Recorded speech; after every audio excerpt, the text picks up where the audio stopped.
Hey guys, Mike here. So, hope everybody had a great weekend. I know me and my family did. Got a big week ahead of us with Nvidia earnings. Also, some important economic data coming out. For those who missed it and don't watch Saturday's video, I will take a quick recap of what happened on Friday to cause this big surge.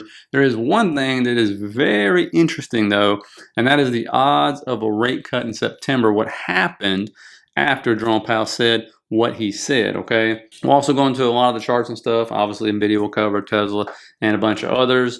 And then we'll get into the earnings, which we do have a boatload of them, and then the economic data. So if you missed it on Friday, the two key things he said was really dealing with unemployment, okay? And it's the slowdown is much larger than they assessed just a month ago as the earlier figures. Remember, May and June got revised down substantially. Then they fired the jobs person who had this data.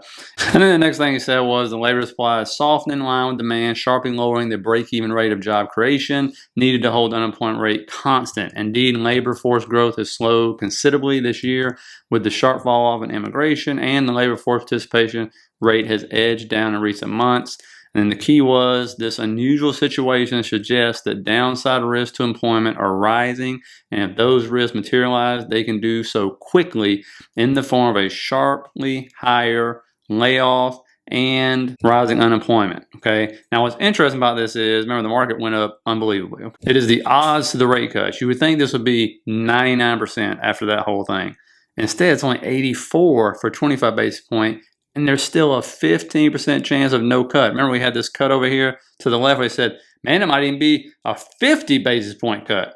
And then right there, the 25 basis point cut was at 99% less than 2 weeks ago.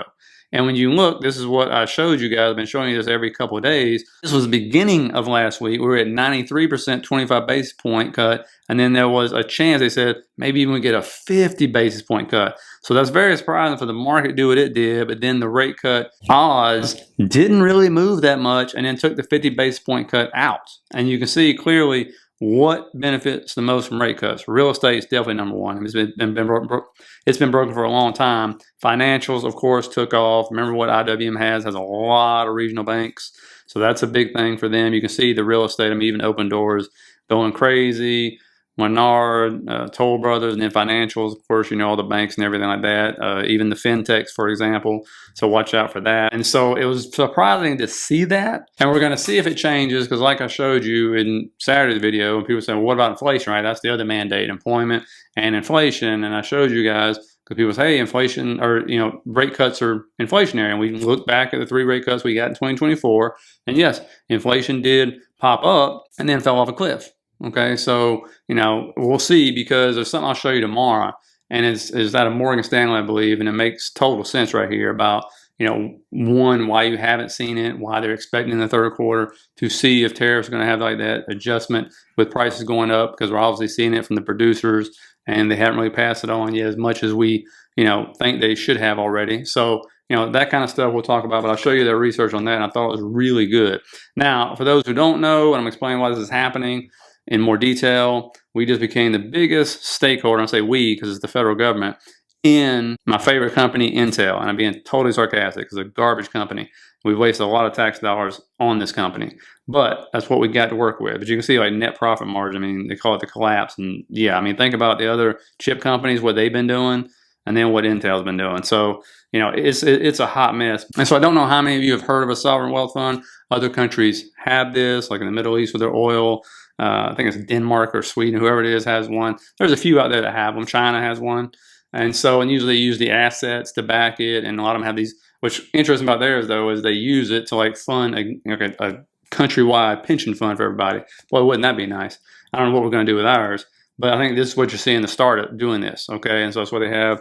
MP Materials shares in there. We're now the largest shareholder of Intel, which I'm sure BlackRock's not happy about because we eclipsed them. I think they have 8.9% when I looked Friday, but correct me at the bottom if that's changed and I'm wrong.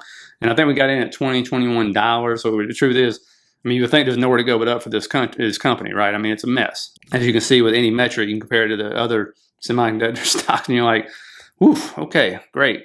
And yes, no, I'm never going to be forgiving money to a company who, lays off thousands and thousands of Americans. They're just terribly ran companies. Hopefully they can turn it around because it is an American ran company. And yes, when it comes to national security, Chips are everything right now. The AI race is everything right now, right? But with this sovereign wealth fund, I think you're going to start now see a lot more talked about it, because they did hire a guy either from Morgan Stanley or one of those other big firms months ago to try to head this thing up. So you'll start hearing stuff about oil. They're going to talk about taking any company that took the CHIPS Act, turning that into shares and all that stuff. And start building it out into this sovereign wealth fund, I think, is what you're going to eventually see. That's kind of like the goal, I think, over the next couple of years. And so we're going to see how it goes. Let me know what you think about that, or if you know anything else about it. I know my neighbor told me about it like probably 8-9 months ago. And even before President Trump got sworn in, and they were going to start doing that. And I think he's obviously right on the money about that. That's what this is. Again, I have no idea how they're going to manage it. I don't even know how it works. I'll be honest with you. I've kind of read into it because every sovereign wealth fund is so different. I don't know how ours is going to work, because we're kind of a different shape in how we run things in this country. So I don't know. We're going to see how this goes. So remember, these other countries that do this, like, they don't have a stock market where their economy is literally shaped around a stock market, right? They don't have that. They don't have a global stock market either. People aren't running to these people's stock market, these countries' stock markets to invest in them. They're running to ours to invest in. So I don't know how that's going to play out. So let's just see how it rolls. But again, let me know your input on that. Now, looking at probably the index that everybody's looking at is IWM right now, because this one obviously big move up, but it finally broke that level. It's been what seems like months waiting to break. We'll see if it comes back down. If it comes back down, just see if it holds between 229, 231. Just take some liquidity from the bottom. Again, all-time highs are just right there. I mean, it's only less than 4% away, if I'm not mistaken. And so, again, not a big move up. Everything else is all-time highs. I mean, RSP, QQEW, Dow, almost you name it, is all-time high. So is it finally going to get there? And is Tom Lee's prediction finally going to come true or not? We'll have to see. It's been a big move up over the last like 5 days in general. So this is what we'll see. Normally, you get a big move like that, you're going to have some kind of consolidation or pullback. But again, we'll see how this is going to roll. This is IWM has a lot of regional banks. With inside of it, it has all those companies that would hugely benefit from rate cuts, because they have to take a lot of debt on. When you look at the momentum, there's nothing wrong with the momentum at all. It's not overbought. MACD doesn't like it's trying to crow over on the daily. Look at the weekly, above the 0 on the MACD, above the 50 on the RSI. Again, not overbought at all. And so nothing wrong with momentum here. It's definitely to the upside. It is in a weekly FEG, an imbalance right there. So we'll see if it can grind its way through that. That's when you'll normally see a slowdown right here. But again, we'll find out on this one. And again, if we do get the pullback, I'm looking for a discount range, so I'm going to go, somewhere in there. But if it continues to go higher, then here's your fib levels. Okay, it's pretty much simple as that. So we'll just kind of pull this down, and you can kind of see the fib levels as it goes up, right there. So that's what we'll look for, see if it's going to respect them or not. Obviously, stock of the week is going to be Nvidia, reporting Wednesday. This one right here, okay move on Friday, not much to speak of, to be honest with you, compared to all the others. But it's respect these fibs so far. So if we do come up 184. Next level is 192. The question is, are they going to run it up into Wednesday? Is that what they're going to do? Or consolidate it? Or maybe even sell it down, right? That's really the big thing. I think the more it runs up, the more it kind of concerns people. And we'll see if the trend's going to follow. It's sold off the last couple times. I'm actually going to do a members video tomorrow researching something else, which has showed like 25 out of 27 sell-offs after a certain event. So I'm going to research that tomorrow for them and see what it tells me. We'll see. I never know when I do that kind of stuff what I'm going to find, but we're going to look at it. Again, if it does sell, normally it's been like 17 to 20% the last couple of years. That happens. That puts you somewhere in like the 140 range, ish. I want to say that. And so we'll see. I mean, again, a lot of buyers will be there. Nobody will be upset by it. And this just has to do with, do they want a really big fourth quarter rally or a medium fourth quarter rally? Okay, we always know the fourth quarter is the best quarter of the year by a country mile. And so that's what we get to find out with this. Tesla looks like it wants to explode. I think a lot of people say, hopefully, and we got to take all this liquidity we had in there out. It went ahead and took it all out pretty much. So the very bottom down there, it's above the trend line. Again, big explosive move the other day. Again, obviously rate cuts help it because of people buying cars right now. It's really expensive. Watch 331 and 333 area. If we get a pullback pre-market or tomorrow at all, for the bounce, I'd like to see that hold. That also would hold that trend line right there. If it gets above really like 348, I believe is probably imagining 347, 348, this thing's going to explode very quickly up to that 355 level, I believe, for sure, probably higher. And so just watch out for that one. We'll put this right there. So we can get above 340, we go to 348. If we get above 347, 348, we're going to explode to, I believe it is the 357 area. Up to that line right there, I think is where we're going to hit for sure. And we could go higher, but right there, I'll just put that as the level for now because, again, we don't know what's going to happen after NVIDIA reports. That's really the big thing to watch out for. So see if it holds that level to the downside. If so, we get the bounce, break 340. That leads us to 347, 348. That leads us to 357. Okay, hopefully that all makes sense. Now, Google set a new all-time high. Again, not a laggard anymore, a leader. And so it finally broke that right there on Friday with that big move up. It's got, two big deals. One was with Apple. I forgot what the other company was, but they just had great news coming out. So it helped just push them up, no problem. And so if this one comes down, I would just look for, because it's respect those fibs so far. If it comes down right here on a short-term pullback, I would just look right there around 202 to 203 to hold. And then if it ends up moving up, you're going to be looking for 224, 240, 247. Again, I don't expect that this week at all. I'm just saying definitely by year end, that's more longer term, I would think, because Google just doesn't move like Tesla and all the rest of those. But, that's what you would be expecting right there. Palantir, watch for this one for sure. Again, it keeps digging into this liquidity that we talked about. There's your 0.5 fib. See what happens between that and the golden pocket. So somewhere between like 165 to 172 right there to see if this thing gets a rollover. If the market sells off, clearly this one, as you saw, is going to sell off pretty hard like all the rest of them.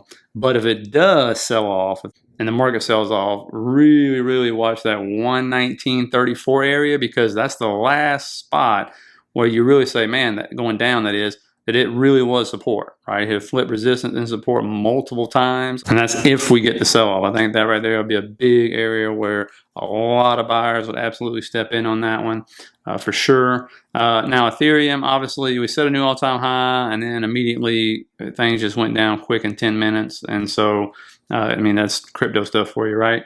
And so with this one right here, it's going to be interesting because I have Ethereum. Clearly, this is a stock channel, so that's why I talk about those two stocks I'm about to talk to in a minute.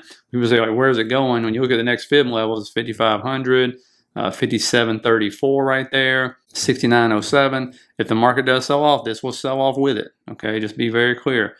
Now, where's it going to go? Very good question. Okay, if you look at last time it ran up, we hit almost the very top fib level right there, as you can see, got just short of it. And so if we come back and look at it this time, and then we do this repeat thing, and it's a little different because, obviously the government's buying Ethereum. They didn't have that last time because I was always established to buying Ethereum, but it would put it somewhere between like $10,000 and $11,000 if that was the case. Okay, so be very clear. I think that's more of a 2026 kind of scenario if this whole bull market continues for sure. If it comes down, you're just really looking between 4,000 and 4,300 to hold. Right there, it held up, and this is what we talked about last time. I said, boy, if it comes down, everybody's waiting for this retest of 4,000. Well, of course, it got to like $4,037, I think. You had this big move back up. So, again, that is very, very key areas there. And, of course, that leads us to those stocks, SBET, which everybody looks at, again, holding this trend line. Decent size move up. Doesn't look like much right there. It is a daily chart. But that's 12%. And, again, it doesn't follow Ethereum exactly because when they start to run up, you got to wait and see if they're going to do offerings. Okay, that's another big thing. But if it gets above that level right there, then absolutely this thing could rocket up. That's what happened last time. And so just watch out for that one. So, if it gets above that level, between 28 and like 32 would be the first area right there. And that would be a big, big move. BMNR, it's the Tom Lee stock. It looks like it's about to try to explode up too. Again, it gets above that level. There is all that liquidity up above between 74, 113 right there. So if it continues, that's the key. I can't stress it enough if this continues, okay? Because historically, that time period doesn't look great, but the market's been ignoring a whole boatload of stuff. So we'll see if it's going to continue doing that. Now, earnings, you got a whole lot of these things right here. Got PDD on Monday right there. And then on Tuesday, we're going to look at Okta in the afternoon, MongoDB, which is a big one.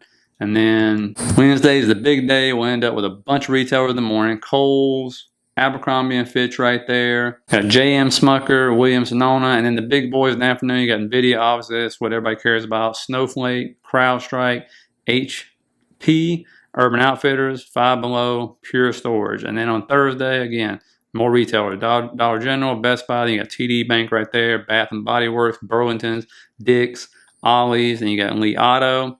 Afternoon, Marvel, Dell, Ulta, Sentinel One, Affirm, Gap, and then Petco at the bottom right there.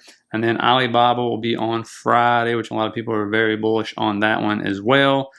And then we can expect the moves like MongoDB is between 13 and 14%. I showed you this thing can have up to 20% moves, a lot on earnings. Then you got Snow on Wednesday, like 12%, Marvel 12% on Thursdays. You can see all these retailers expecting somewhere between 9 and 10%. Nvidia is only expecting right now between 7 and 8. This all will change, these later ones here, for sure as we get there. Bob is expecting between like 7 or 8%, but MongoDB is usually your biggest mover. I showed you on the charts last week. Like I think it's been between 17 to 20% over the last 3. So definitely expect that one to move for sure. I believe it's one of those low float, highly shorted stocks. So now when we talk about data, not a whole lot to think about here. Monday we got new home sales, a lot of Fed speakers. Tuesday, you got core durable goods orders, then headline durable goods orders, again, more Fed speakers, CB consumer confidence at 10, and then Richmond Manufacturing Index. Wednesday, nothing to worry about on that one.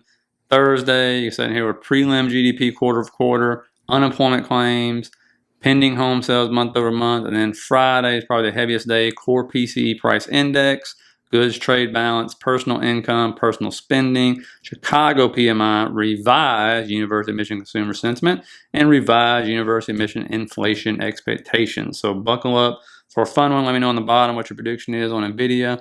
We're going to get a big pump or dump. Let me know on the bottom. Think about hitting that like, subscribe button on your way out. I'm going to sign up for the membership. What's the McDonald's combo at $7.99 a month? That's everything you get with it. Just hit the first link in the description. Appreciate all you guys who watch, and I will see you tomorrow for another fun one.